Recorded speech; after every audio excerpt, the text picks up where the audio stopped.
Em sua última entrevista para a TV Cultura, Clarice Lispector, uma grande escritora brasileira, disse: "E só estou triste hoje porque estou cansada. De modo geral, sou alegre." Por essa fala da escritora, conseguimos descobrir o que na vida dela é passageiro, no caso, a tristeza e o cansaço, e o que é permanente, no caso, a alegria. E o que nos faz perceber isso são dois verbos, o ser e o estar. Eu sou Patrícia, professora da Crescer Sempre, e hoje nós vamos continuar a falar sobre os verbos. Vamos lá?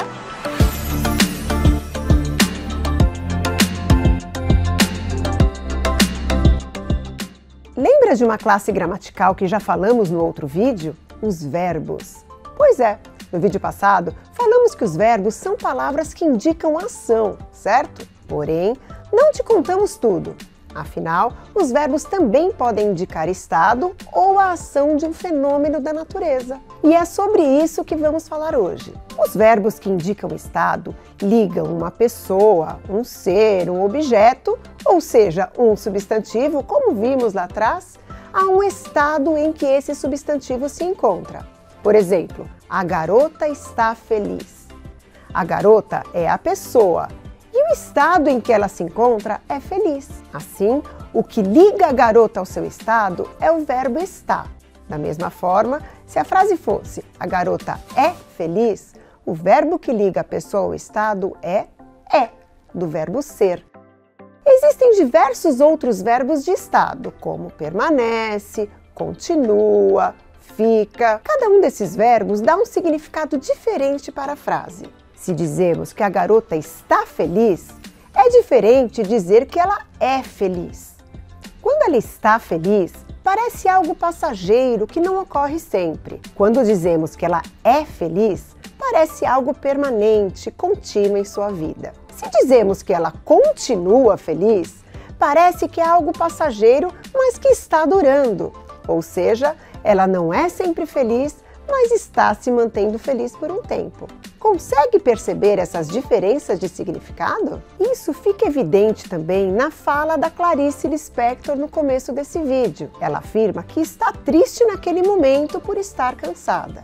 Ou seja, é algo passageiro. Porque, segundo ela costuma ser alegre. Ou seja, a alegria é algo permanente para ela. O mesmo vale para objetos. Podemos dizer que a mesa está quebrada. Ela não esteve sempre assim. Ou que a lâmpada é fraca.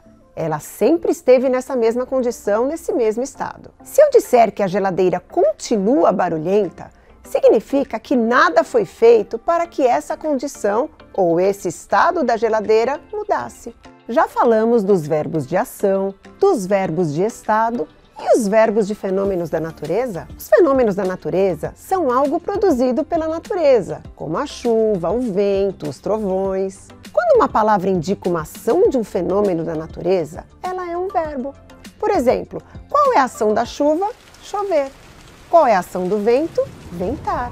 E do trovão? Trovoar. Então, se eu disser que choveu muito forte, o verbo é choveu e está no passado, porque indica uma ação que já aconteceu. Se eu disser que ventará muito, o verbo ventará está no futuro, pois é algo que ainda irá acontecer. E se eu disser que aqui trovoa muito, o verbo trovoa está no presente, indicando algo que sempre acontece nos dias de hoje. Algo interessante de se reparar é que tanto nos verbos de ação quanto nos verbos de estado, temos alguém para fazer ação ou que está ligando ao estado. O menino pulou o muro. O verbo de ação é pulou e quem faz a ação é o menino. No verbo de estado temos a mulher ficou curiosa. O verbo de estado é ficou e está se referindo à mulher. Mas nos verbos de ação de fenômenos da natureza, não costumamos ter um sujeito, ou seja, alguém que faz a ação. Simplesmente choveu, amanhece, nevará. Não há alguém para fazer essa ação. O verbo caminha sozinho.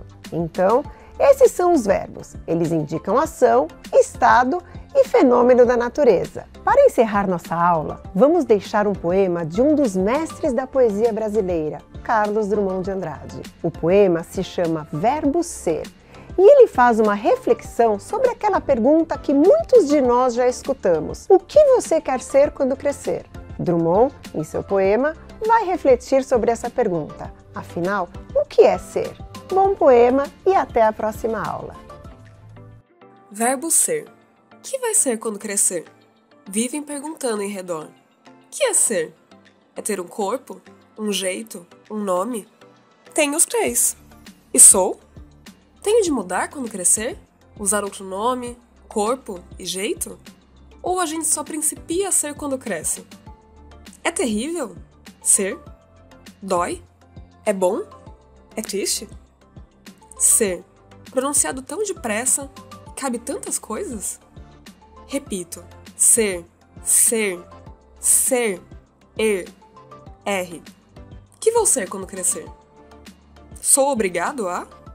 Posso escolher? Não dá pra entender. Não vou ser. Vou crescer assim mesmo. Sem ser, esquecer.